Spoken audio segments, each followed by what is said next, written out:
All right, what's up, everybody? Day 20, here we are. Good to see you all.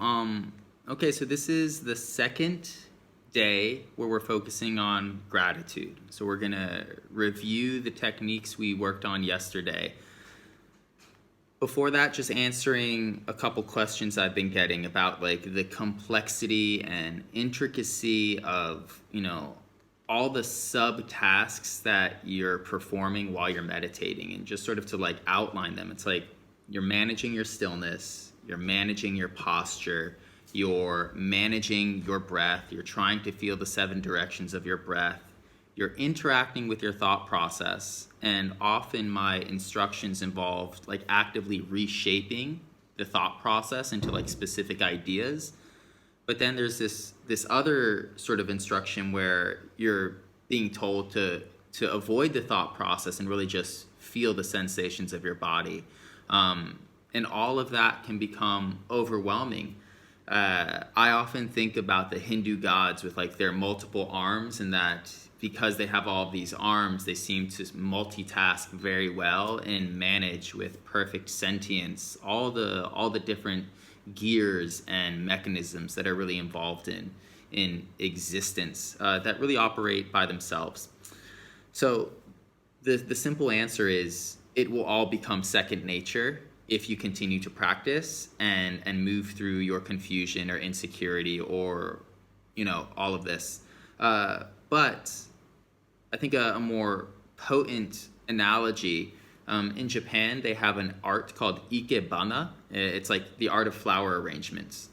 And the art is subtle. So think of a bonsai tree, right? So there's the bonsai tree, it's grown, and they just sort of snip one little branch of the bonsai tree, maybe 2 little branches, and all of a sudden the innate composition and balance of that form with just a couple little snips comes to the surface.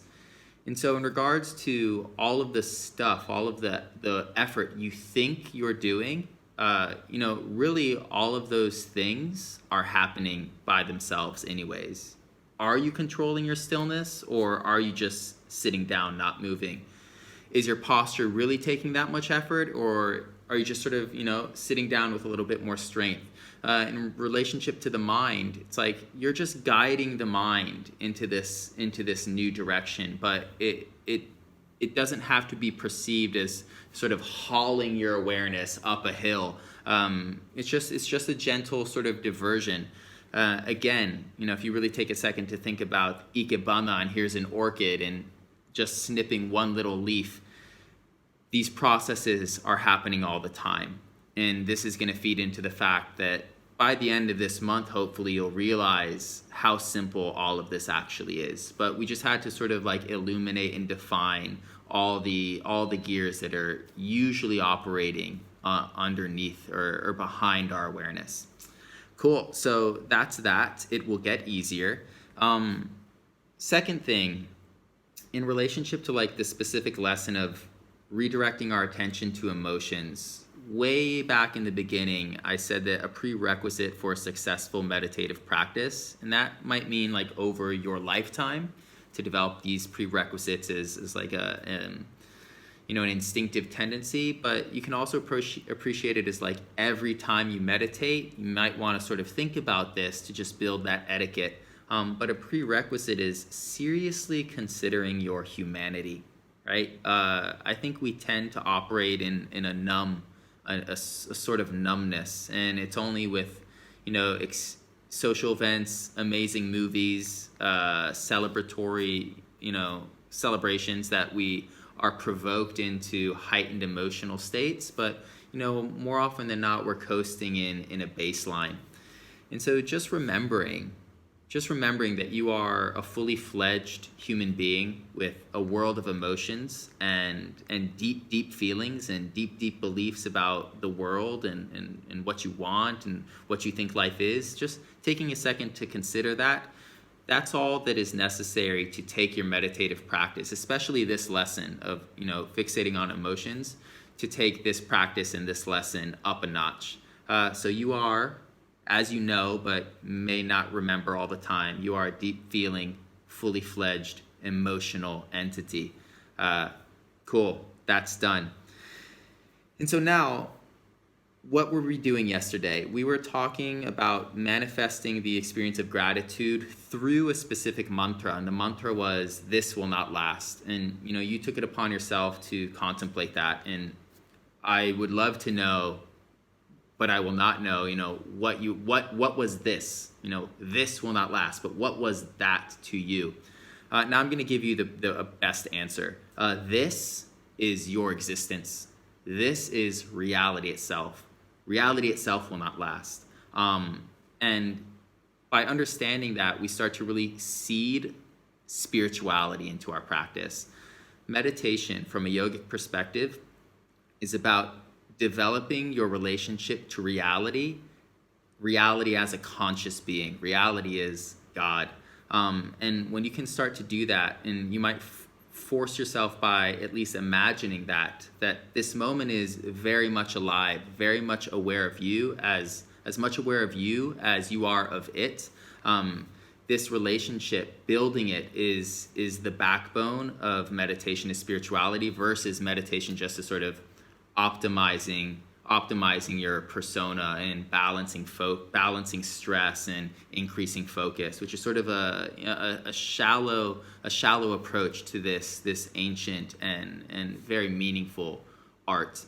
And so this will not last is this reality will not last. The experience of separation, the experience of your individuality so that you can perceive the world from your own unique perspective, will not last. And upon death, when the god Yam, which is the Hindu god of death, when Yam welcomes you into his home and you unify, you are forced into unity with the divine, and everything turns black, right? Just like all the colors turn black, you're not going to have the privilege of having a perspective.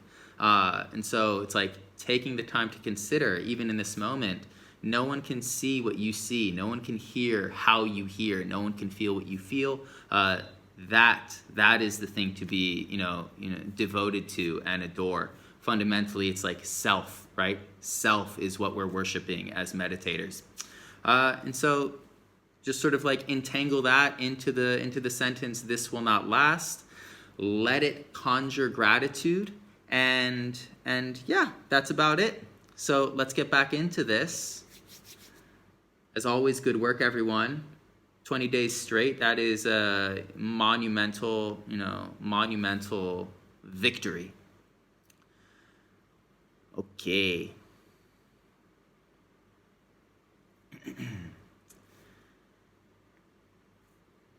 So once you shut your eyes, immediately recognize and identify for yourself that you are meditating.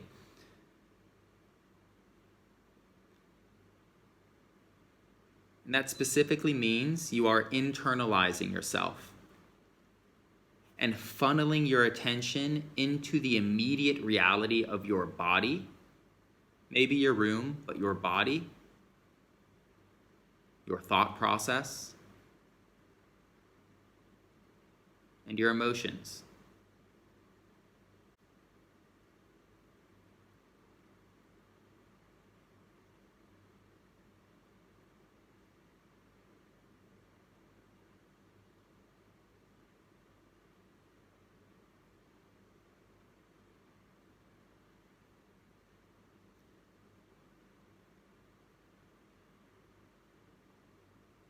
And as I said yesterday, this is all meditation has to be. Exactly what you're doing now.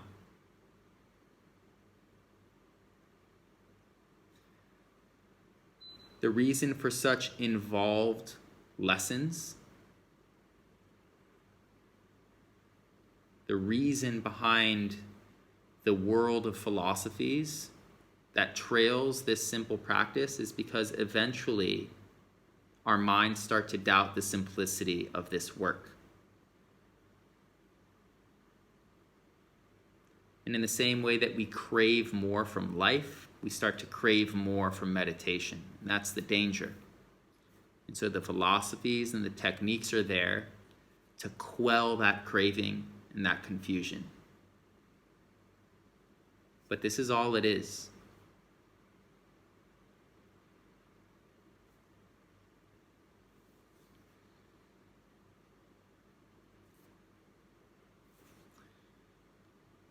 And so the four fundamentals are stillness, strong posture, deep breathing, and the pushing back of the mind. To increase your experience of stillness, soften your muscles, relax your jaw, relax your shoulders, relax your belly. So nothing has to move. You're not adjusting. You're just softening muscles.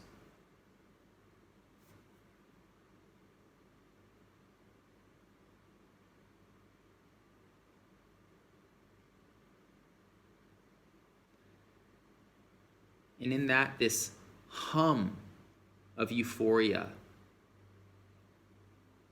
this tranquilizing weight blankets your body.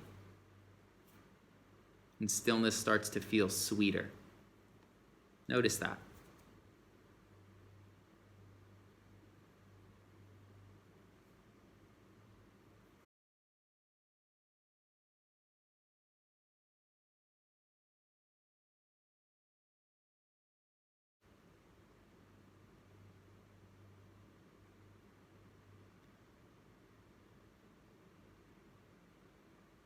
A second go-to technique or detail in relationship to your breath is just slow it down more than you want to. Breathe into the belly as you inhale, always. As you exhale, the belly pulls in, always. Always breathing through the nose, but slow it down. And so your proclivity to breathe faster than you need to is evidence that your biology is wired to be anxious, and that it takes a little bit of consciousness to lean into physical tranquility.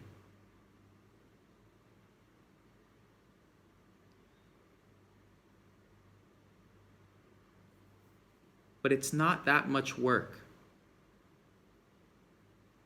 Again, you're just snipping one little branch off the bonsai tree. And with that small adjustment, the perfection of breath comes to the surface.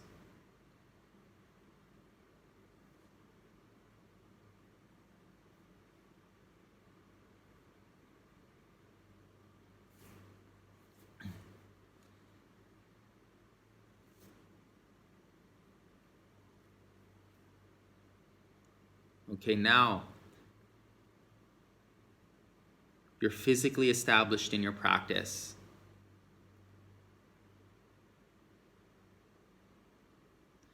Mentally, you're going to move between two intentions. The first intention is to feel the tingling and buzzing inside the body. Focus on a specific section, maybe your forehead, maybe your face, maybe your throat, maybe your chest. So that's the first instruction.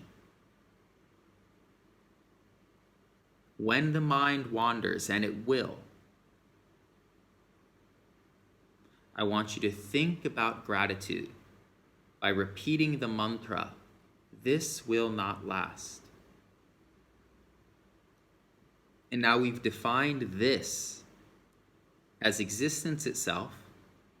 We're all mortal. But specifically, the fact that we are an individual within existence. We are a drop in an ocean that is aware it's a drop. And that individual consciousness, that is the gift. That is what we're worshiping. That is what we're occupying when we meditate. And that is what we are utilizing to shape our lives.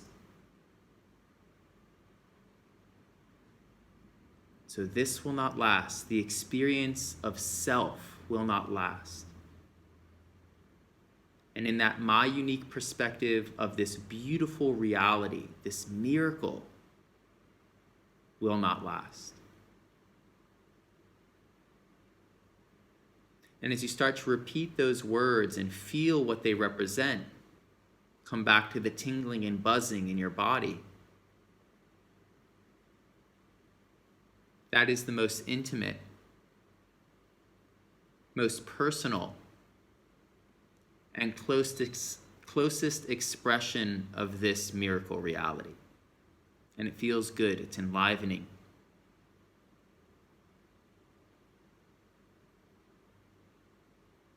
Okay, let's all take a deep breath in together.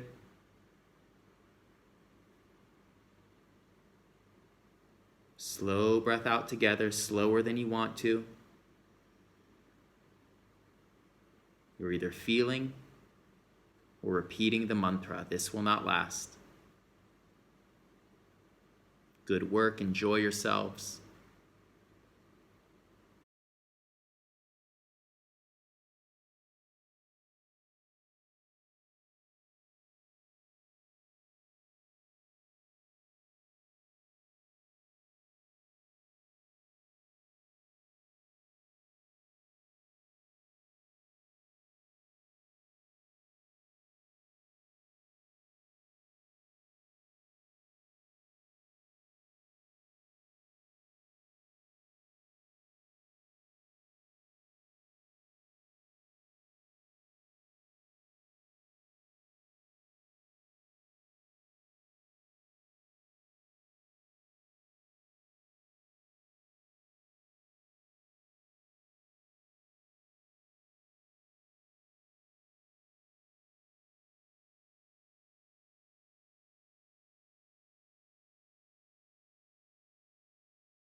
slow down the breath a little more. It's not a big deal.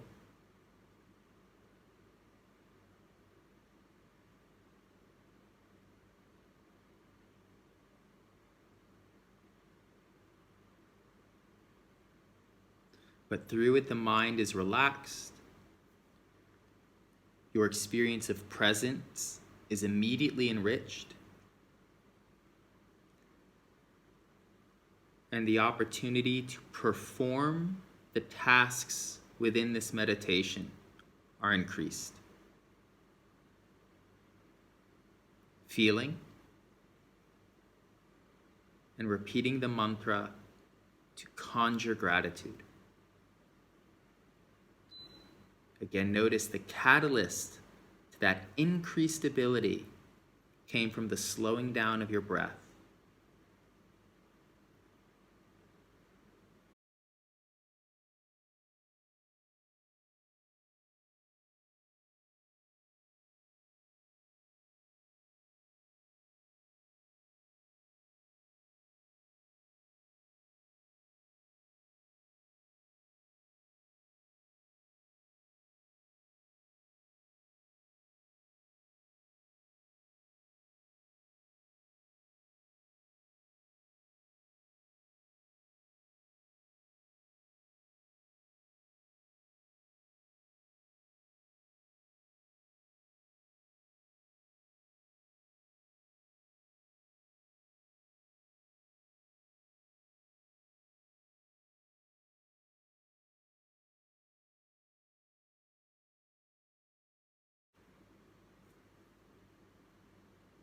And now this is the puzzle.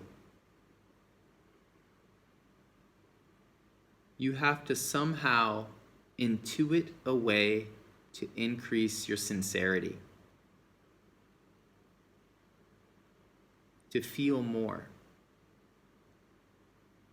gratitude for reality.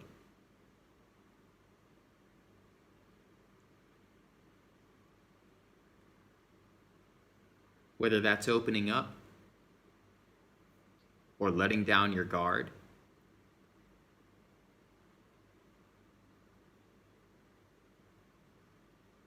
You have to enliven that numbness.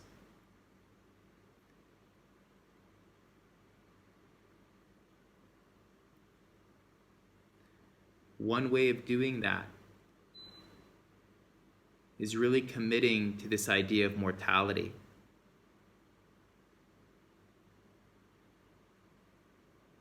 Mortality is a truth, and all truths, and there are not many, all truths provoke the divine. The divine within each of us are the virtuous emotions that we all innately know are good.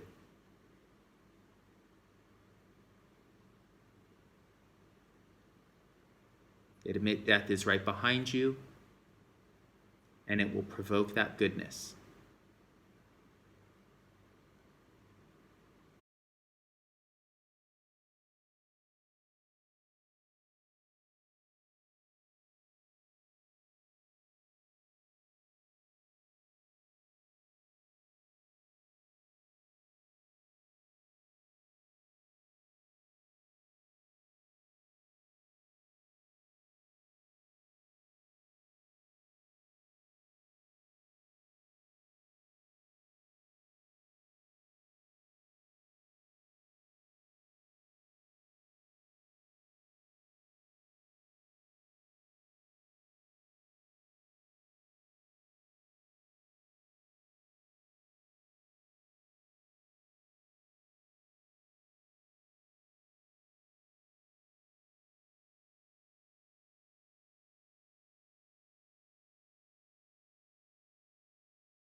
Appreciate that your mind understands there is more sincerity within you. There is the possibility that you could feel more gratitude if the conditions were right. Yet, access to that gratitude seems to be suspended.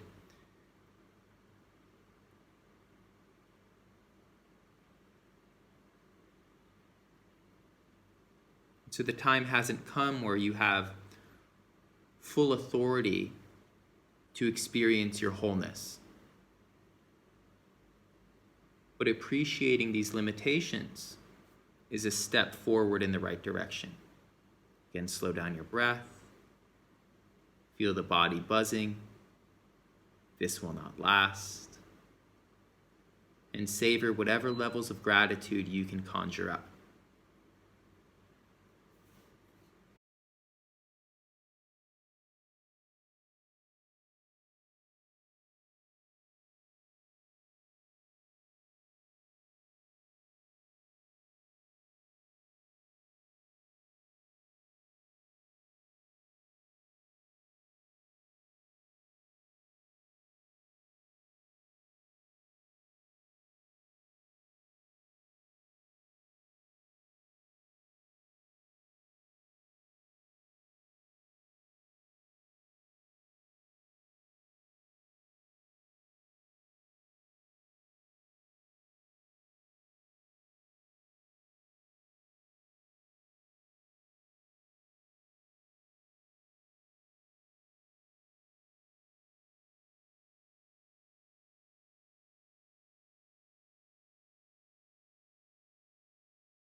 And now abruptly end the mantra and actively listen to the space around you.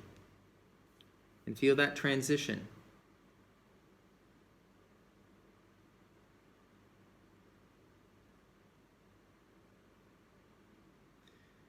And from here, try to sense that your buzzing body and your thinking mind are also environments. They are external to this position that you carve out through your practice.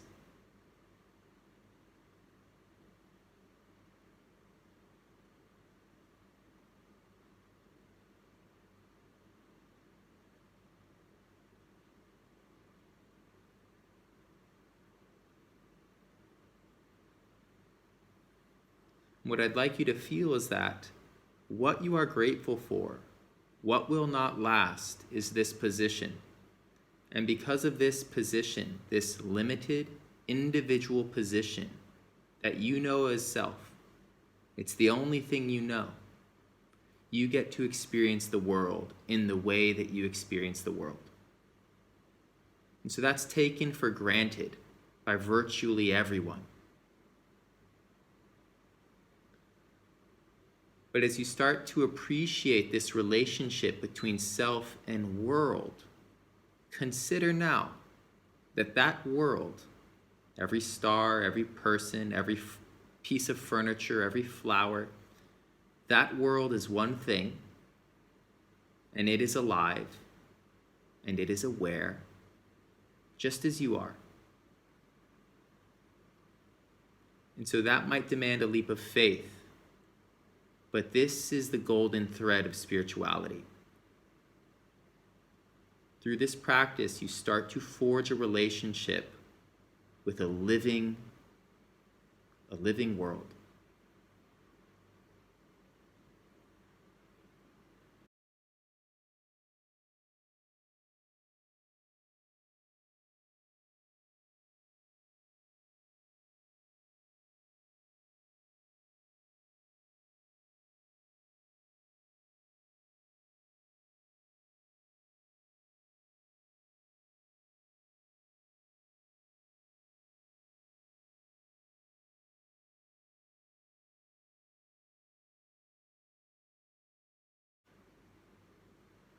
Soften the body, slow down the breath. At this point within your mind, repeat the word Namaste.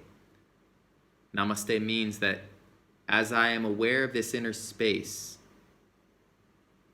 the marble of my individuality, as I am aware of that, I sense that individuality within the world. And in this moment of perfect clarity and presence, it is only my individuality in the world. In this moment, there are only two things: soul and the divine, Atman and Brahman.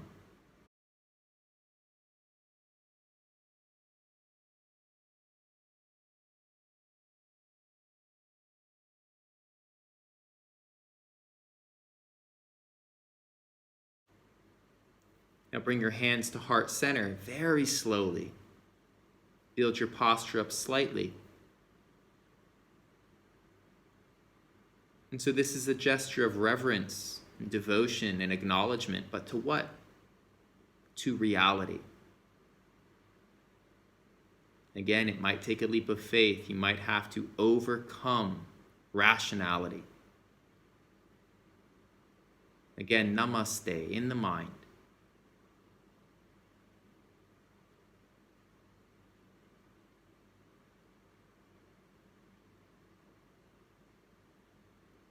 Thumb knuckles to third eye center.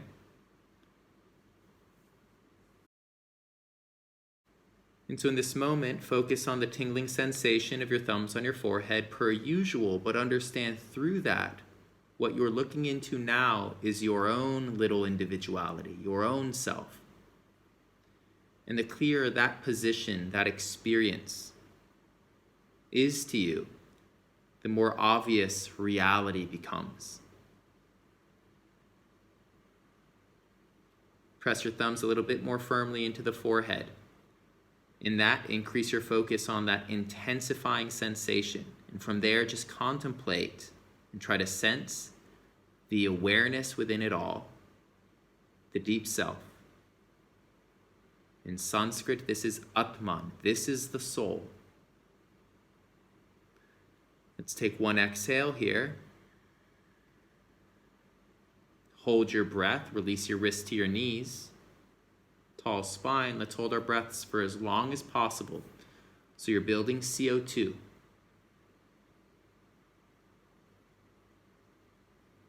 In that, your brain starts to wake up. When you need to inhale slowly through the nose, again, hold the breath.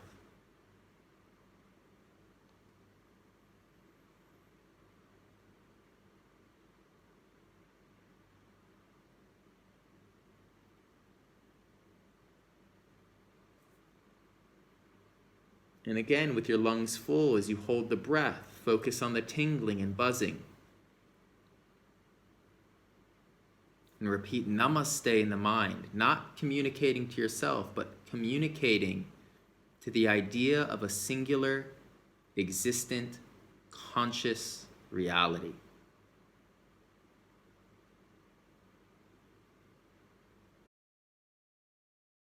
Everyone take a breath out. With your next inhale, open your eyes. Stay in a meditative state, so I'm still meditating. And now as you look out into the world, into your room, your intellect immediately starts cutting things apart.